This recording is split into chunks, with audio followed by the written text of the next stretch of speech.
माँ के गुरु मेरे उपकारी गुरु, मेरे हितकारी गुरु, तुमको करोड़ों प्रणाम, तुमको करोड़ों प्रणाम। अनंत ज्ञान की बात कर श्रवण भगवान महावीर स्वामी को वंदन करने के पश्चात उपस्थित गुरुजन एवं छोटे छोटे मेरे साथियों, आप सबको जय जिनेंद्र। आज मेरा टॉपिक है, जिस माँ बाप के नहीं आए आंसू, जिस माँ बाप के नहीं आए आंसू, वही बेटा बेटी है धांसू, वही बेटा बेटी है धांसू। धांसू का मतलब जानते हैं आप लोग? सबसे बेस्ट। क्या है? सबसे बेस्ट। अब मुझे ये बताओ, कौन ये चाहता है कि मुझे मेरे मम्मी पापा का नाम रोशन करना है और सबसे बेस्ट बनना है? सबको बनना? हाथ खड़े नहीं हुए, हमको डाउट है क्या नहीं बनेंगे?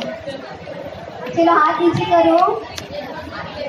अब हम माँ बाप के लिए कितना भी कर ले, सबसे सुना होगा मम्मी क्या होती है, पापा क्या होते हैं, सबसे सुना होगा और सब जानते हैं कि माँ क्या होती है, पिता क्या होते हैं, उनके काम क्या होते हैं, उनका काम क्या होता है। मैं आपसे ये डिस्कस नहीं करूँगी, ठीक है? मैं कुछ क्वेश्चन पूछूंगी आपसे जिनका जवाब आपको देना होगा, ठीक है? तो मेरा पहला क्वेश्चन है, ऐसा कौन सा व्यक्ति है जो मौत से लड़कर हमको नया जन्म देती है? अरे वाह, आप सब इंटेलिजेंट है यहाँ पे तो। चलो नेक्स्ट क्वेश्चन, इस दुनिया में कौन ऐसा है, दो लोगों के नाम बताने हैं जिन्होंने दूध का दान दिया? एक सेकेंड, हाथ नीचे करो। माता और गाय और, चलो बस हो गया। एक मिनट, तो एक और बताना चाहती हूँ मैं आपको। कोई और बता सकता है? कोई और? हम कौन है? जैन। जैना अभी किसका शासन चल रहा है? महावीर स्वामी का। तो क्या आप बता सकते हैं महावीर स्वामी ने कोई ऐसा काम किया था जिसमें दूध का दान हुआ हो? पता है सबको? तो फिर बोले तो कोई भी नहीं। तो इस संसार में दूध का दान किसने दिया? माता ने और श्रवण भगवान महावीर स्वामी ने। किसने दिया? सबको याद हो गया? नेक्स्ट चले अपन आगे। चलो, अपने को परिवार में मुफ्त के चौकीदार कौन मिलते हैं? मुफ्त के चौकीदार कौन है? Very good. चौकीदार कह सकते हैं आप उनको? तो फिर आप सब बोल रहे हो ना मम्मी और पापा।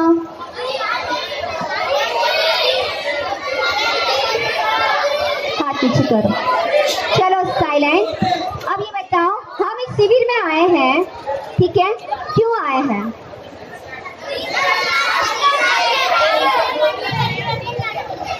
तो एक दो लाइनें मैं आपको बता रही हूँ, फिर अपने टॉपिक पे आते हैं। आप सब मेरे पीछे पीछे बोलना, ठीक है? पहले दो लाइन में बोलती हूँ, फिर आप बोलना। हम शिविर में क्यों आए हैं? अपना जीवन उच्च बनाने हम शिविर में आए हैं। अपना जीवन उच्च बनाने हम शिविर में आए हैं। ज्ञान ध्यान की सुंदर बगिया हम महकाने आए हैं। ज्ञान ध्यान की सुंदर बगिया हम महकाने आए हैं। एक बार वापस ले ताकि सबको याद हो जाए। कंफर्म? याद रखेंगे इसको? ठीक है। तो अपना जीवन उच्च बनाने हम शिविर में आए हैं। ज्ञान ध्यान की सुंदर बगिया हम महकाने आए हैं। तो अपना जीवन उच्च बनाने हम शिविर में आए हैं। ज्ञान ध्यान की सुंदर बगिया हम महकाने आए हैं। याद हो गया सबको? और इस बात को ध्यान रखेंगे? पक्का? किसी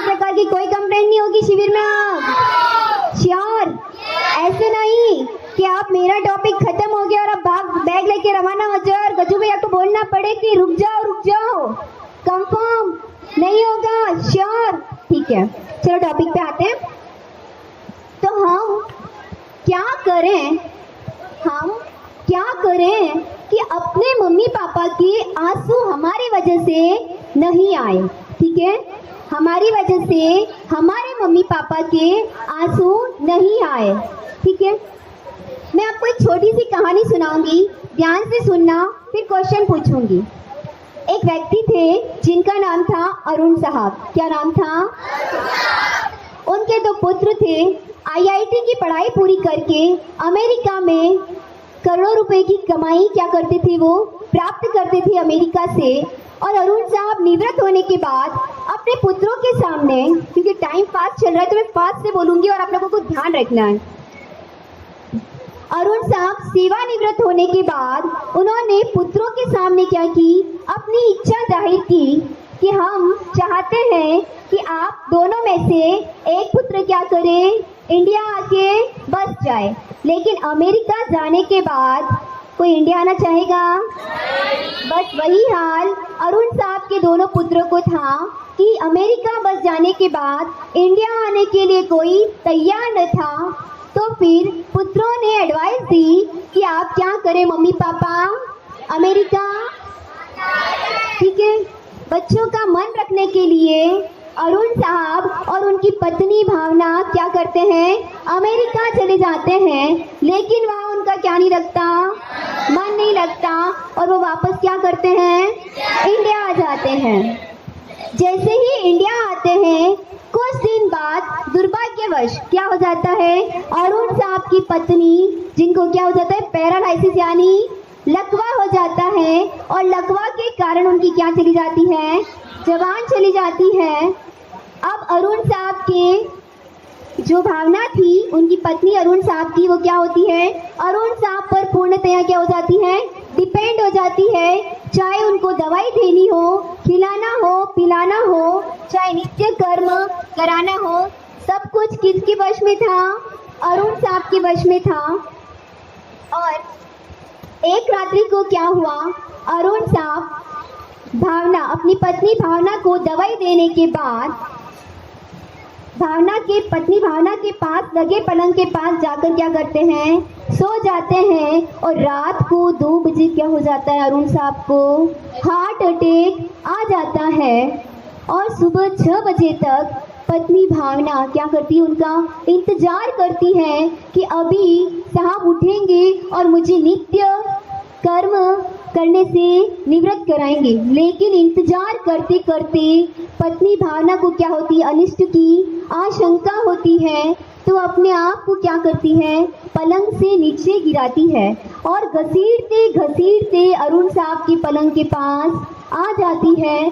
जब आती है तो उनको पलंग से हिलाती है, डुलाती है, लेकिन कोई हलचल नहीं होती, क्योंकि अरुण साहब क्या हो गए, स्वर्ग सिधार गए। जब उसे यह एहसास होता है, अब वो क्या नहीं कर सकती, क्योंकि वो चलने में समर्थ नहीं थी, बोलने में समर्थ नहीं थी। तो घसीटते घसीटते ड्राइंग रूम के बाहर फ़ोन रखा था, अपने आप को घसीटते घसीटते ड्राइंग रूम तक लेके जाती है। और फ़ोन क्या था, ऊपर था, लेकिन बोलने में असमर्थ थी। घर में कोई सदस्य नहीं था। कितने पुत्र थे उनके, कहाँ रहते थे, लेकिन घर में कोई नहीं था।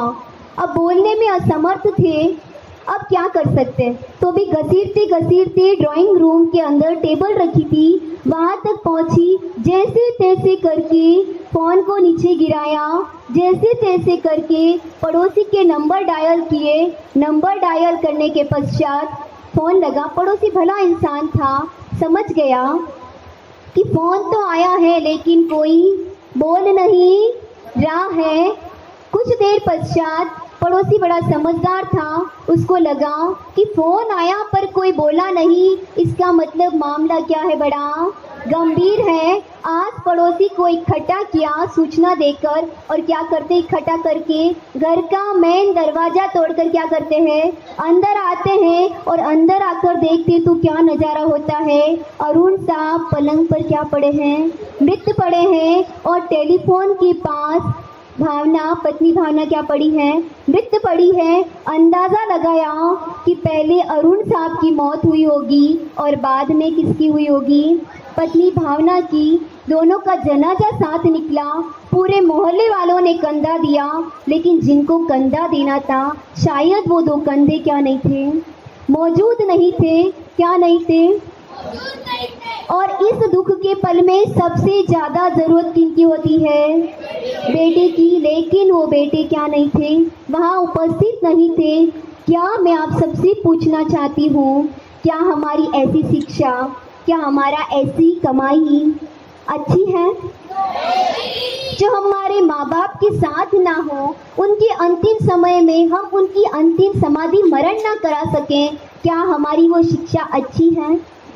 नहीं।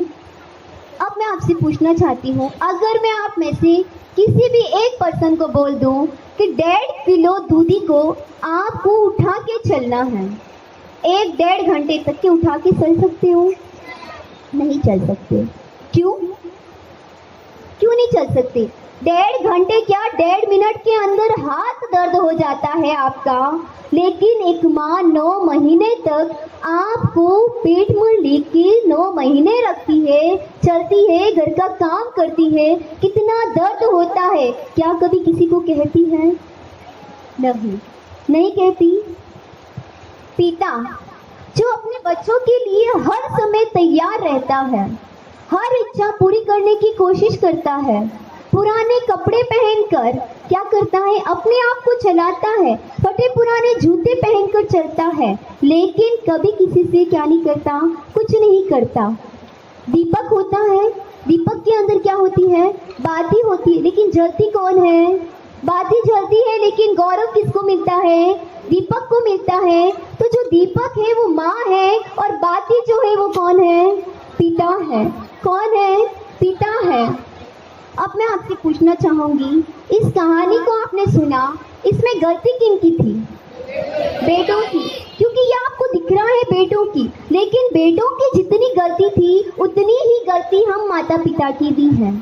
क्योंकि आज की वर्तमान परिप्रेक्ष्य में हम अपने बच्चों को क्या चाहते हैं? उच्च शिक्षा चाहते हैं, उनको लायक बनाना चाहते हैं, और इस कगार पर खड़ा करना चाहते हैं कि वो जिंदगी के हर मुकाम को अच्छे से अच्छे तरीके से क्या करे?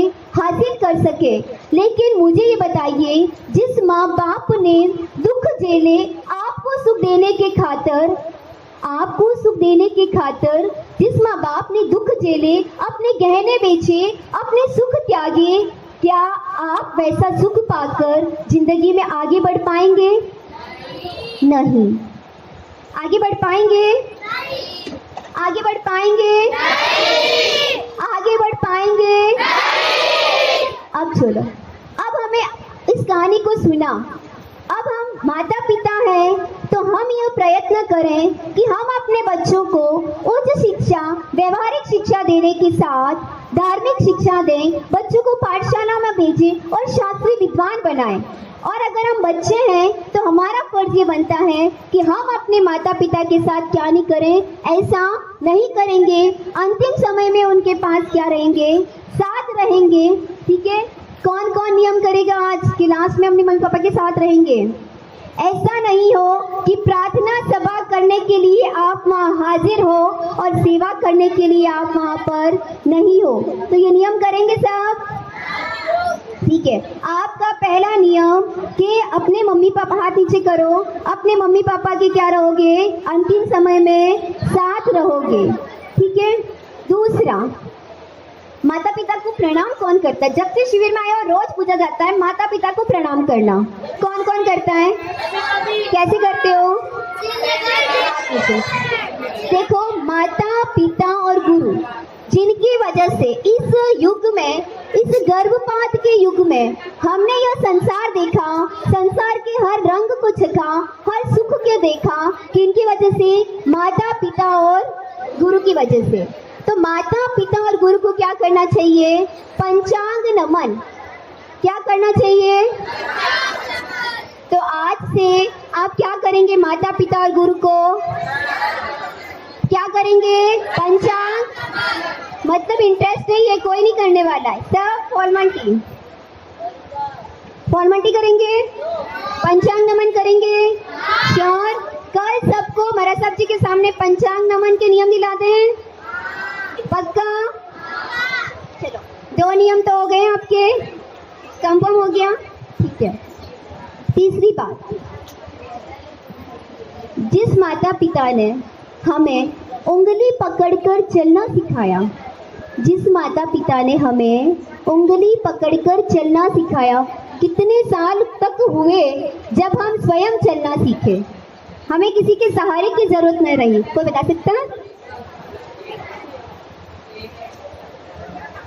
3 साल का बच्चा भी अपनी मम्मी के साथ चलता है तो हाथ पकड़कर चलता है, बिना हाथ पकड़े नहीं चल सकता है।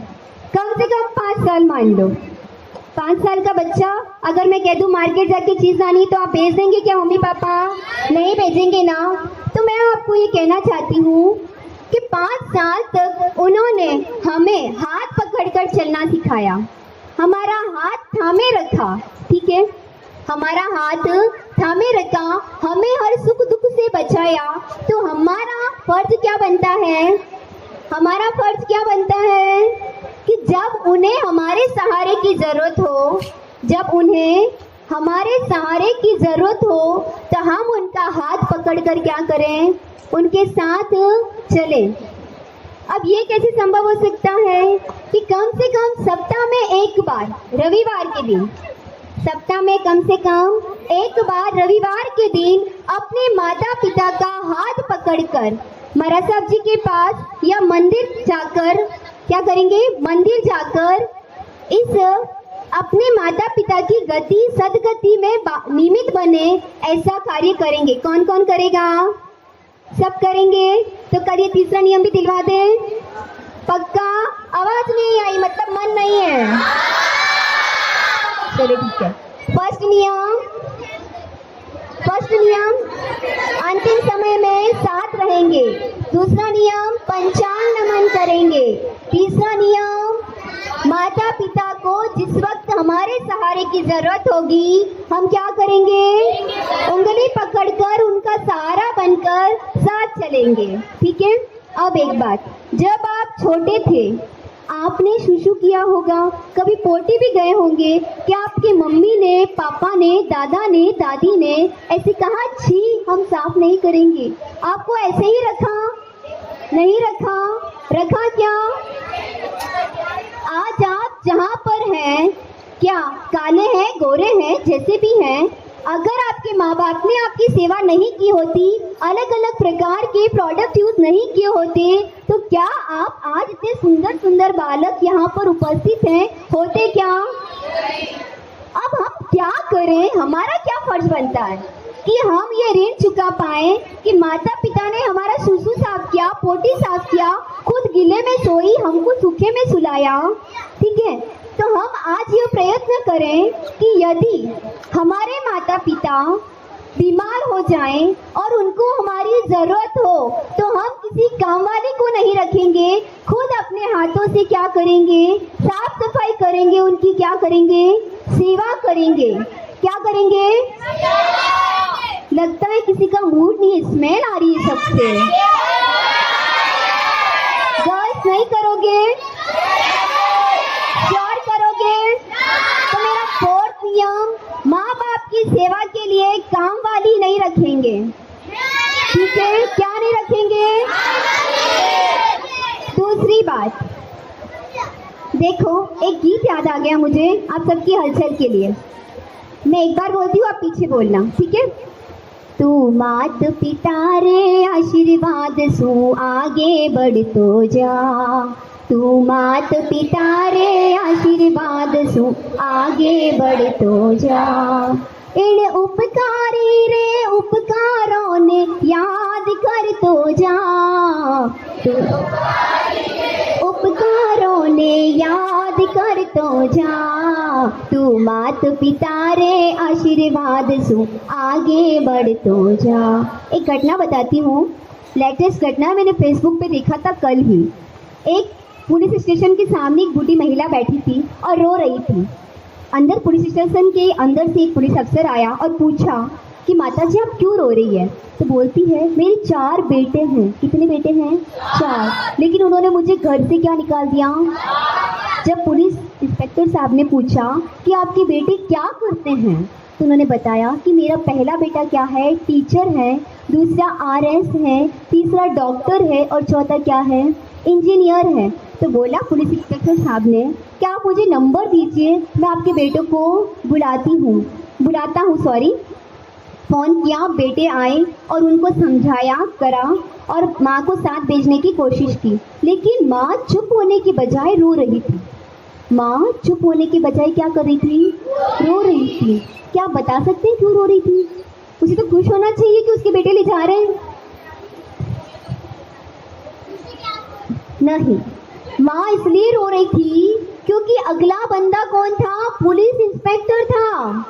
उसे डर लगा कि मेरे बेटे मुझे घर लेके चले जाएंगे और उसके बाद अगर मेरे बेटों को पुलिस अफसर ने जेल में डाल दिया तो, इसलिए माँ रोने लगी। पुलिस इंस्पेक्टर साहब ने पूछा कि आप क्यों रो रही? तो उसने बोला कि आप मुझे वादा करो कि मेरे बेटों को क्या नहीं करोगे जेल में।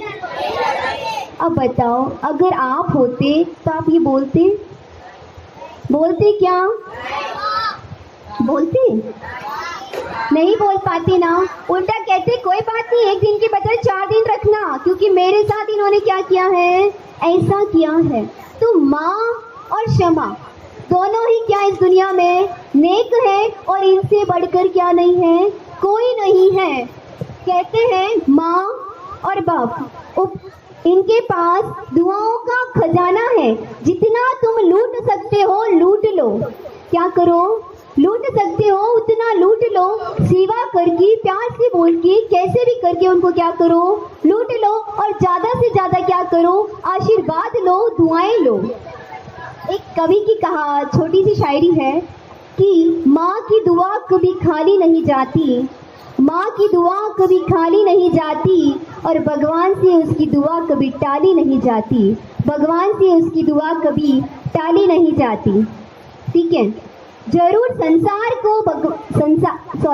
माँ को जरूर ईश्वर ने बनाया है, माँ को जरूर ईश्वर ने बनाया है, किंतु इस संसार का निर्माण किसने किया है? माँ ने किया है। किसने किया है? और आज हम क्या है? शिविरार्थी हैं, शिविर में आते हैं। इस जोधपुर में कितने ही बच्चे होंगे, उसमें से आप सब पुण्यशाली हैं जो आज यहाँ पर उपस्थित हैं और किस पर सुन रहे हैं? माँ बाप की व्याख्या सुन रहे हैं। तो मैं आप सबसे उम्मीद कर सकती हूँ कि ये 4 नियम करने के बाद मैं आपसे श्योरिटी ये चाहती हूँ कि आप बड़े बूढ़े हो जाएंगे तब कम से कम अपने मम्मी पापा को वृद्धाश्रम नहीं भेजेंगे। श्योर हो सकती हूँ मैं इसके बारे में? पक्का हो सकता है ना? ये तो जब ये 4 नियम कर लेंगे तो जरूरत ही नहीं रहेगी वृद्धाश्रम की। जरूरत रहेगी क्या? नहीं रहेगी ना। तो ये 5वां नियम क्या होगा हमारा? किसी भी हाल में, किसी भी वे में, किसी भी क्षण में हम अपने माता पिता को क्या नहीं करेंगे? वृद्धाश्रम नहीं भेजेंगे। अब टाइम होता जा रहा है तो मैं एक भजन के माध्यम से आप सबको बताना चाहती हूँ। वैसे टॉपिक तो बहुत लंबा है, इस पर कितना ही बोलो उतना कम है, क्योंकि माँ के बारे में बोलना मतलब सारी डिक्शनरियाँ कम है। ठीक है, तो एक सॉन्ग के माध्यम से आप सब पीछे पीछे बोलना। माता पिता के चरणों में है वंदन हमारा, है वंदन हमारा। माता पिता के चरणों में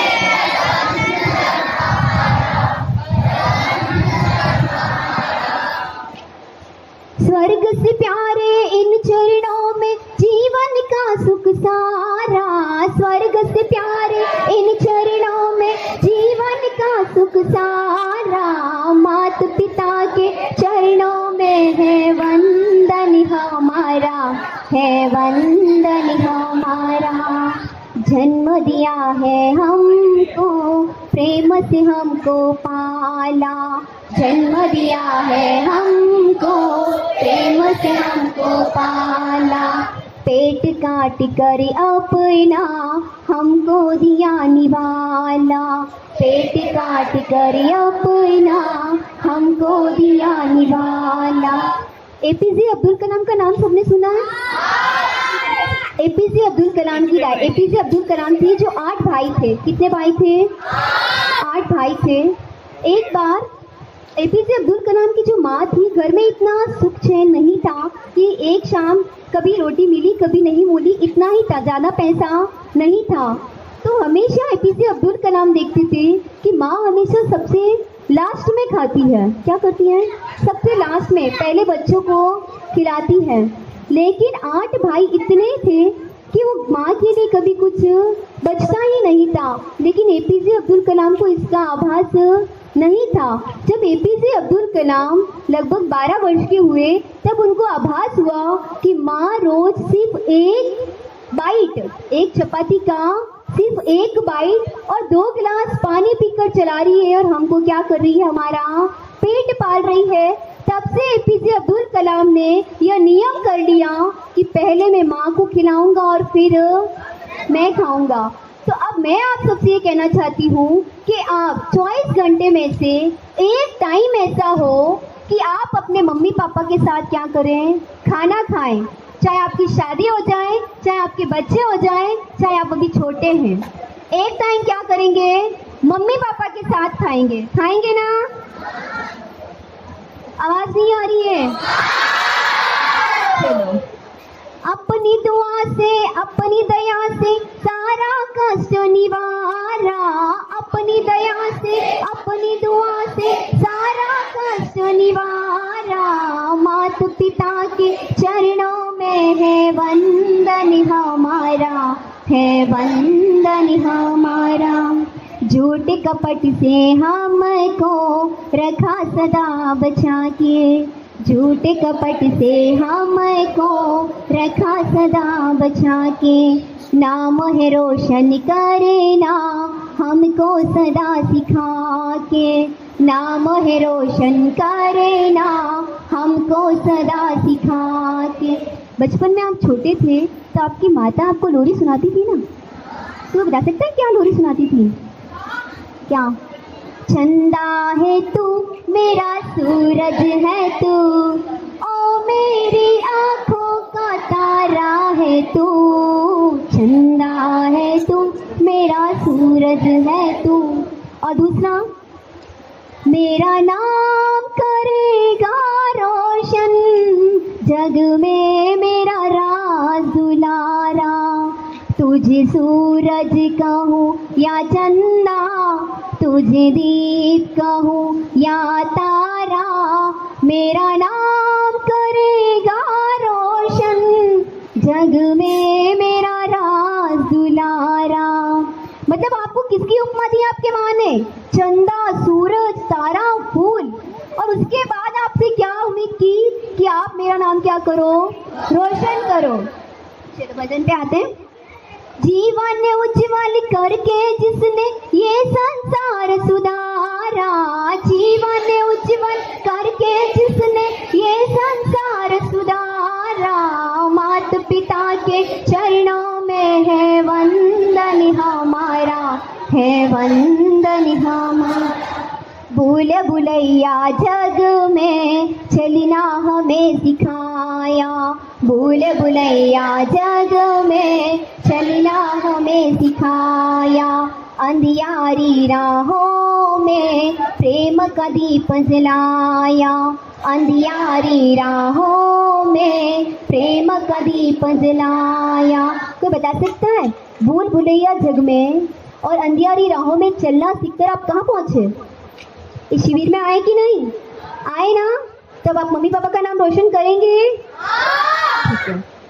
देवी देवता माता पिता से पाते सदा सहारा, देवी देवता माता पिता से पाते सदा सहारा। माता पिता के चरणों में है